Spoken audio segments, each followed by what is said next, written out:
السلام علیکم ورحمۃ اللہ وبرکاتہ۔ ایک عورت نے شیطان سے کہا، کیا تم اس شخص کو دیکھ رہے ہو جو درزی کا کام کرتا ہے؟ کیا تم اسے اپنی بیوی کو طلاق دینے کے لیے آمادہ کر سکتے ہو؟ شیطان نے کہا، ہاں، یہ کون سا مشکل کام ہے، میں اسے آمادہ کر لوں گا۔ تو شیطان درزی کے پاس گیا اور اسے مختلف سمتوں سے ورگلایا، لیکن درزی اپنی بیوی سے بے حد پیار کرتا تھا، لہٰذا وہ شیطان کی باتوں میں نہیں آیا اور اس نے اپنی بیوی کو طلاق دینے کے بارے میں سوچا تک نہیں۔ شیطان واپس آیا اور اس نے عورت کے سامنے ہار مان لی۔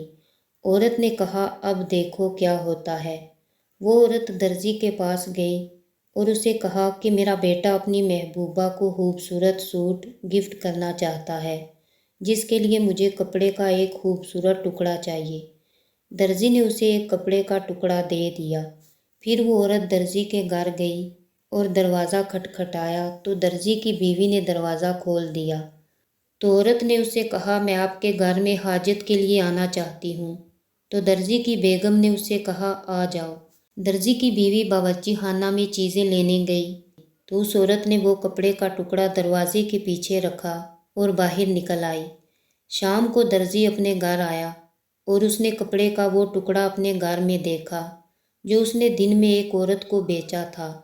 تو اسے فوراً اس عورت کے بیٹے کی محبوبہ کے بارے میں بتائی ہوئی کہانی یاد آئی۔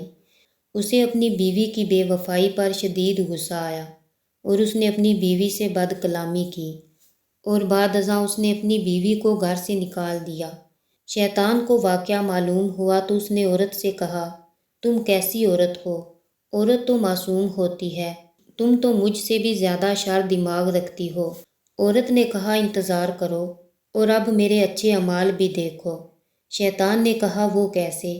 اگلے دن وہ عورت درزی کے پاس واپس آئی اور اسے بتایا کہ وہ کل جیسا ملتا جلتا مزید کپڑا چاہتی ہے، کیونکہ کل وہ ایک غریب عورت کے گھر نماز پڑھنے گئی تھی جہاں وہ کپڑا بھول گئی، اور اسے کپڑے کی واپسی کے لیے اس خاتون کے گھر دوبارہ جانے میں شرم محسوس ہوئی۔ یہ بات سننے کے بعد درزی کو اپنی بیوقوفی پر بے حد غصہ آیا۔